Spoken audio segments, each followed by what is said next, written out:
Republic के खिलाफ परमवीर की साजिश बेनकाब हो गई है। परमवीर सिंह ने 8 अक्टूबर को जो टीआरपी वाला झूठ देश से बोला था, उसकी पोल भी अब खुल चुकी है। परमवीर ने बदले के नाम पर तो सारी हदें पार कर दी है। परमवीर ने रिपब्लिक को परेशान करने के लिए 12 घंटे के भीतर 4 साल का पूरा हिसाब किताब मांगा है। रिपब्लिक मशीनें कहां से खरीदता है, एक माइक की कीमत क्या है, कॉफी मशीन की कीमत क्या है, सफाई कर्मियों का वेतन क्या है, टॉयलेट पेपर, टिश्यू पेपर की कीमत, मेकअप, सूट और हेयर ब्रश की कीमत, रिपब्लिक के सभी कर्मचारियों का ब्यौरा, पिछले 4 साल में हुए सभी छोटे मोटे लेन देन का ब्यौरा चाहिए। सवाल है कि क्या इन दस्तावेज और लेन देन से टीआरपी का क्या लेना देना है। इतिहास में पहली बार ऐसा हुआ है कि पूरी एडिटोरियल टीम के खिलाफ एफआईआर दर्ज कराई गई।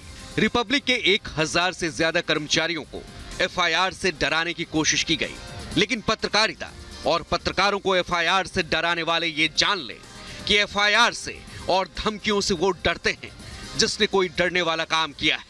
हमने तो सच दिखाया है, और अगर सच दिखाने की कीमत एफआईआर है तो 1000 नहीं 1 करोड़ एफआईआर कराओ।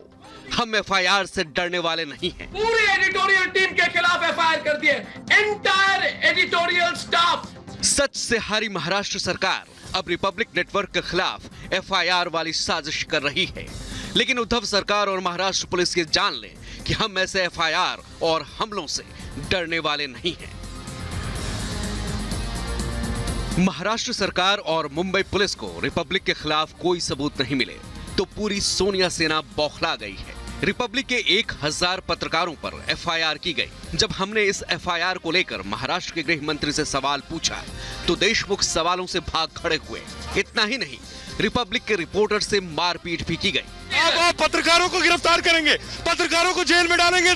देशमुख साहब मेरा खून निकल रहा है, आप देख रहे हैं। देशमुख साहब 1000 एडिटर पर आपने एफआईआर की है, आप ऐसे पकड़ेंगे मुझे? आगे क्यों? नहीं, मैं सवाल पूछ रहा हूँ।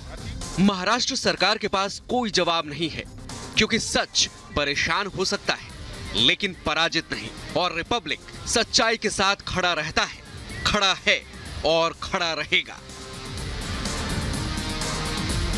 रिपब्लिक के खिलाफ झूठ का पुलिंदा तैयार किया जा रहा है, लेकिन उद्धव सेना और उनकी पुलिस बेनकाब होती जा रही है। रिपब्लिक के सारे दस्तावेज मंगाने और एडिटोरियल टीम के 1000 कर्मचारियों पर एफआईआर दर्ज करने पर पूरे देश ने महाराष्ट्र सरकार और मुंबई पुलिस की हरकत को शर्मनाक और अलोकतांत्रिक बताया है। यह बिल्कुल आपातकाल की तरह है, वे उनका आवाज दबाने का प्रयास कर रहे हैं। जो भी है गलत है, ऐसा नहीं करना चाहिए। जो भी उनका फ्रीडम को प्रोटेक्शन करना चाहिए, उनका जिम्मेदारी है। महामहिम राष्ट्रपति जी से, प्रधानमंत्री जी से और राज्यपाल से हमारा निवेदन है कि इसको स्वतः संज्ञान में लेके इस पे कार्रवाई करने का काम करें। परमवीर को सीबीआई जांच का डर सता रहा है तो बौखलाहट में रिपब्लिक की आवाज दबाने की कोशिश हो रही है। परमवीर सिंह के पास भले ही टीआरपी केस में कोई सबूत नहीं है, लेकिन हमारे पास सबूत है। हमारे पास वो टेप है जिसमें परमवीर सिंह की पुलिस रिपब्लिक के खिलाफ झूठ बोलने का दबाव डाल रही है। वो कहते हैं ना कि सांच को आंच नहीं, इसलिए वो सच सामने आ गया और सीबीआई तक पहुंच गया। और शिव प्रताप भाई कहते हैं, हम बता रहे हैं बार बार हम लोग देखते नहीं, हम लोग खाली देखे हुए पापा रहते हैं, सब देखते हैं। ऐसे में सवाल ये कि क्या गवाहों को झूठ बोलने की धमकी देकर टीआरपी वाले झूठ को सच बनाना चाहते हैं परमवीर सिंह? अब इंडिया ने टेप को सीबीआई को दे दिया है और सीबीआई ने टेप मिलने की पुष्टि भी कर दी है। बिहार में चुनावी सरगर्मी ने पूरी रफ्तार पकड़ ली है। शुक्रवार को पीएम मोदी ने सासाराम, गया और भागलपुर में 3 रैलियों को संबोधित किया। इस दौरान आम जनता से जोड़ने के अपने खास अंदाज में पीएम मोदी ने अपनी बात रखी। पिछले 6 सालन में बिजली के खपत 3 गुना बढ़ गई बाटे। भाइयों और बहनों, अंधेरे से उजाले की ओर बढ़ना इसी को कहते हैं। पीएम मोदी ने बिहार में जंगल राज की याद दिलाई। विपक्ष पर निशाना साधते हुए पीएम मोदी ने कहा कि विपक्ष किसानों को गुमराह कर रहा है। पीएम मोदी बिहार में 4 दिनों में 12 रैलियां करने वाले हैं। बिहार में 10 नवंबर को किसकी लॉटरी लगेगी, ये कहना मुश्किल है, लेकिन 28 अक्टूबर को होने वाले पहले चरण के चुनाव को लेकर पार्टियों ने पूरी ताकत झोंक दी है। महागठबंधन के नेता तेजस्वी यादव और कांग्रेस की तरफ से राहुल गांधी ने बिहार के नवादा में चुनावी रैली को संबोधित किया। 9 नवंबर तो लालू जी का रिहाई होगा, 9 नवंबर तो मेरा जन्मदिन भी है और 10 तारीख को नीतीश जी का विदाई है। अरे विदाई बानू। राहुल गांधी ने पीएम पर जमकर निशाना साधा। राहुल ने पूछा, जब गलवान घाटी में बिहार के युवा सैनिक शहीद हुए तो देश के प्रधानमंत्री ने क्या कहा और क्या किया। यही नहीं, राहुल ने नोटबंदी को लेकर भी पीएम मोदी पर निशाना साधा। बिहार में चुनावी शंखनाद के साथ ही पीएम मोदी ने जम्मू कश्मीर से आर्टिकल 370 को हटाने का जिक्र करते हुए महागठबंधन पर निशाना साधा। पीएम ने कहा कि एनडीए के विरोध में आज जो लोग खड़े हैं वो देश हित के हर फैसले का विरोध कर रहे हैं। ये कह रहे हैं कि सत्ता में आए तो आर्टिकल 370 फिर लागू कर देंगे। इतना कहने के बाद भी ये लोग बिहार के लोगों से वोट मांगने की हिम्मत दिखा रहे हैं। ये पहली हुंकार है। 3 चरणों के मतदान का पहला चरण 28 अक्टूबर को है। नतीजों का ऐलान 10 नवंबर को होगा। एक बात तो तय है कि ये चुनाव बहुत धमाकेदार होने वाला है। कहावत है, रस्सी जल गई लेकिन बल नहीं गया। ऐसी बात पीडीपी अध्यक्ष महबूबा मुफ्ती पर फिट बैठती है। महबूबा मुफ्ती ने एक बार फिर देश विरोधी बयानबाजी की है, तिरंगे का अपमान किया है। महबूबा मुफ्ती 370 को वापस लाने की बात कर देश विरोधी बयानबाजी कर रही हैं। जिस वक्त हमारा ये झंडा वापस आएगा हम उस झंडे को भी उठा लेंगे, मगर जब तक हमारा अपना झंडा डाकुओं ने डाके में ले लिया है तब तक हम किसी और झंडे को हाथ में नहीं उठाएंगे। महबूबा के बयान पर केंद्रीय मंत्री जितेंद्र सिंह ने हमला बोला है। महबूबा मुफ्ती को उत्तर प्रदेश सरकार के अल्पसंख्यक कल्याण मंत्री मोहसिन रजा ने सलाह दी है। मोहसिन रजा ने कहा है कि महबूबा मुफ्ती पाकिस्तान चली जाएं। पुलिस के 2 जवानों के बीच धक्का मुक्की और मारपीट की ये तस्वीरें यूपी के शामली की है। थाने में तैनात खाकी वर्दी आपस में ही भिड़ गए। तस्वीरें झिंझाना इलाके के चौसाना चौकी के भीतर की बताई जा रही है। खबरों के मुताबिक दोनों पुलिस कर्मियों के बीच किसी बात को लेकर पहले कहासुनी हुई, लेकिन विवाद इतना बढ़ गया कि कहासुनी चंद मिनटों में मारपीट में बदल गई।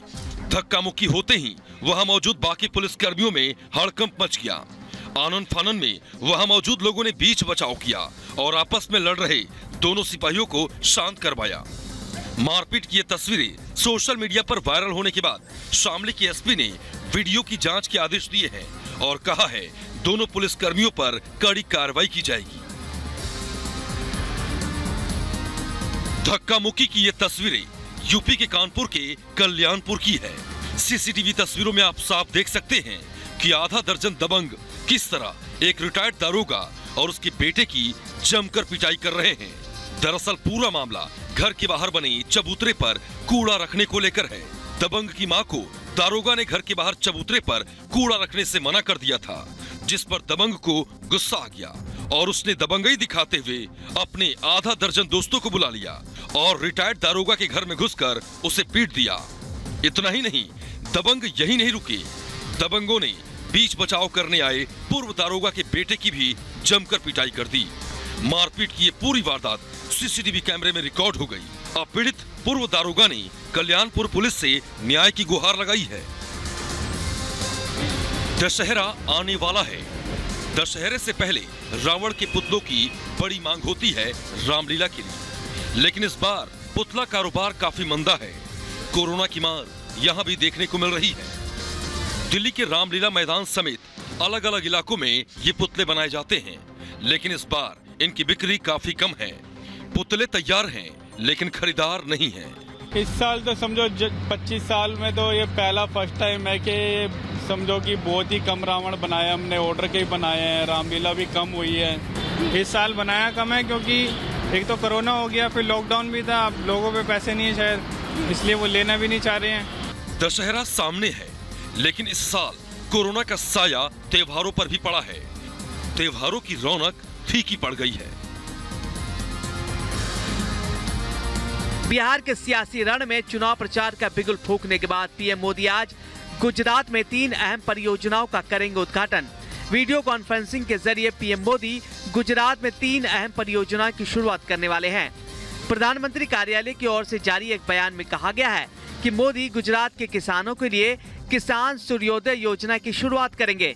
इसके अलावा प्रधानमंत्री जूनागढ़ जिले में गिरनार रोपवे और अहमदाबाद स्थित यूएन मेहता हृदय रोग संस्थान के बच्चों से संबंधित अस्पताल का उद्घाटन करेंगे।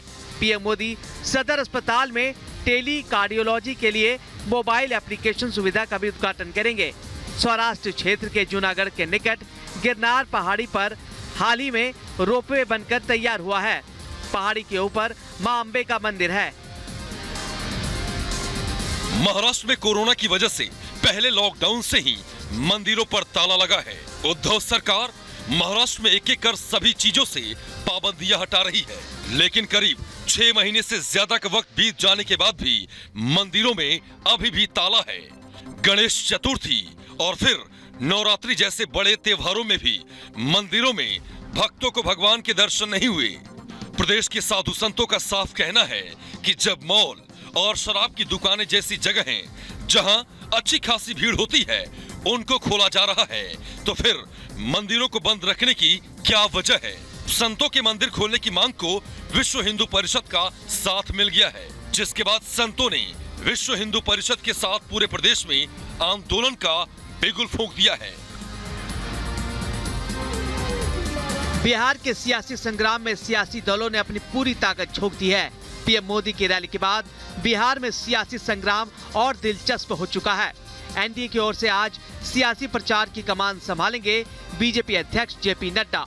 नड्डा आज बिहार शरीफ और लखीसराय में चुनावी सभा को संबोधित करने वाले हैं। सीएम नीतीश कुमार बेगूसराय, खगड़िया और वैशाली में चुनावी रैली को संबोधित करने वाले हैं। वहीं महागठबंधन की ओर से तेजस्वी यादव भी धुआंधार रैलियां करने में जुटे हैं। तेजस्वी यादव आज भागलपुर, बाढ़, बांका, जमुई, मुंगेर में रैली करेंगे और ओवैसी, भभुआ, नोखा, अरवल और कुर्था में ग्रैंड डेमोक्रेटिक सेकुलर फ्रंट के पक्ष में रैली करेंगे। कुल मिलाकर बिहार में सियासी पारा अपने चरम पर है। मलेशिया में रह रहे विवादास्पद इस्लामिक धर्मगुरु जाकिर नाइक ने एक बार फिर विवादित बयान दिया है।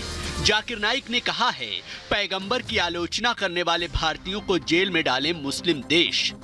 गैर मुस्लिम भारतीयों के खिलाफ भड़काऊ बयान देते हुए नाइक ने कहा है कि दुनिया के सभी मुस्लिम देश पैगंबर मोहम्मद की आलोचना करने वाले भारत के गैर मुस्लिमों को उनके देश में आने पर जेल में डाल दें। नाइक ने साथ ही ये भी कहा कि ज्यादातर पैगंबर की आलोचना करने वाले बीजेपी के भक्त होते हैं।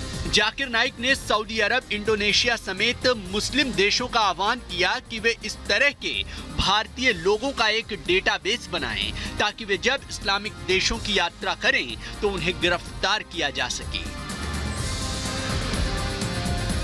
पाकिस्तान दुनिया को मूर्ख बनाकर आतंकवादियों का ऐशगाह बन गया था और इसीलिए पाकिस्तान को फाइनेंशियल एक्शन टास्क फोर्स यानी FATF ने व्यापार के लिहाज से तैयार ग्रेड में सबसे निचले पायदान पर रखा है। पाकिस्तान को उम्मीद थी कि उसे इस बार FATF सबसे निचले पायदान माने जाने वाले ग्रे लिस्ट से निकालकर अपग्रेड करेगा, क्योंकि पाकिस्तान के प्रधानमंत्री इमरान खान ने दुनिया के सामने अपने आप को आतंक से लड़ने वाला साबित करने की पुरजोर कोशिश की थी। लेकिन इमरान की यह चालबाजी कोई काम नहीं आई और शुक्रवार को पेरिस में हुई बैठक में FATF ने पाक से कहा कि FATF के एक्शन प्लान के सभी 27 मापदंडों का पालन करने में पाक असफल रहा है, इसलिए उसे ग्रे लिस्ट में ही रखा जाए। कोर्ट के आदेश के बाद आज से फिर खुलेगा बांके बिहारी मंदिर। कोर्ट के फैसले से भक्तों में खुशी की लहर। वृंदावन के बांके बिहारी मंदिर को खोलने के लिए दीवानी अदालत में याचिकाएं दाखिल की गई थी। शुक्रवार को न्यायालय सिविल जज जूनियर डिवीजन गजेंद्र सिंह ने पुनः मंदिर खोले जाने का आदेश पारित कर दिया। न्यायालय ने पूर्व आदेश के तहत बांके बिहारी मंदिर खोलने का आदेश दिया है। इस संबंध में मथुरा सिविल जज जूनियर डिवीजन के यहाँ 2 अलग अलग याचिकाएं दायर की गई थी। कोर्ट के आदेश के बाद भक्तों में खुशी की लहर है। इससे पहले ऊर्जा मंत्री श्रीकांत शर्मा भी मंदिर खुलवाए जाने के लिए मुख्यमंत्री योगी आदित्यनाथ को पत्र लिख चुके हैं। दरअसल कोरोना वायरस महामारी के चलते लॉकडाउन लगने के बाद से बंद बांके बिहारी मंदिर को भक्तों के लिए खोला गया था, लेकिन इस दौरान अफरा तफरी के कारण मंदिर प्रबंधन को पुनः मंदिर बंद करने का निर्णय लेना पड़ा। रक्षा मंत्री राजनाथ सिंह एलएसी पर सुरक्षा बलों के साथ दशहरा मनाने वाले हैं। आज और कल रक्षा मंत्री राजनाथ सिंह सिक्किम के 2 दिनों के दौरे पर रहने वाले हैं और सुरक्षा बलों के बीच जाकर उनका उत्साह और मनोबल बढ़ाने वाले हैं। इस दौरान वो कई सड़क परियोजनाओं और रणनीतिक पुलों का भी उद्घाटन करने वाले हैं। राजनाथ सिंह सिक्किम में 33 कोर के साथ दशहरा मनाएंगे और शस्त्र पूजा करेंगे। नाथुला में 33वें कोर के साथ राजनाथ सिंह दशहरा के दिन मौजूद रहने वाले हैं। इस मौके पर राजनाथ सिंह ठाकुर जी के मंदिर भी दर्शन के लिए जाएंगे। बता दें कि पिछले साल राजनाथ सिंह ने फ्रांस में भारत के पहले राफाल लड़ाकू विमान को प्राप्त करते हुए ऐसा किया था। रक्षा मंत्री उन स्थानों पर भी जा सकते हैं जहां भारत ने चीन की घुसपैठ को रोकने के लिए बड़ी संख्या में अपने सैनिकों और टैंक्स को तैनात किया है। सुल्तानपुर में महिला डेस्क का उद्घाटन करने पहुंची मेनका गांधी ने महिलाओं को दी नसीहत। मेनका गांधी ने कहा, छेड़छाड़, दुष्कर्म की फर्जी शिकायतें दर्ज करवाने से बचे महिलाएं। मेनका गांधी ने जोर दिया कि महिलाओं को न्याय पाना है तो फर्जी शिकायतों से बचना होगा। मेनका गांधी ने कहा कि महिलाएं अपने आप को हल्का ना करें, पुरुषों के बहकावे में आकर फर्जी मुकदमे दर्ज ना करवाएं। ऐसी शिकायतों से पुलिस परेशान होती है। एक है ये नकली लड़ाइयाँ, नकली छुआछात की आरोप है। आपको आरोप करना है सीधा जमीन पर करें या कहीं कि ये मेरे साथ गड़बड़ हुआ है। आपको बढ़ा चढ़ा करके मर्दों को इस्तेमाल मत करने देना। कोतवाली नगर में आयोजित महिला डेस्क कार्यक्रम का शुभारंभ करने पहुंची थी सांसद मेनका गांधी।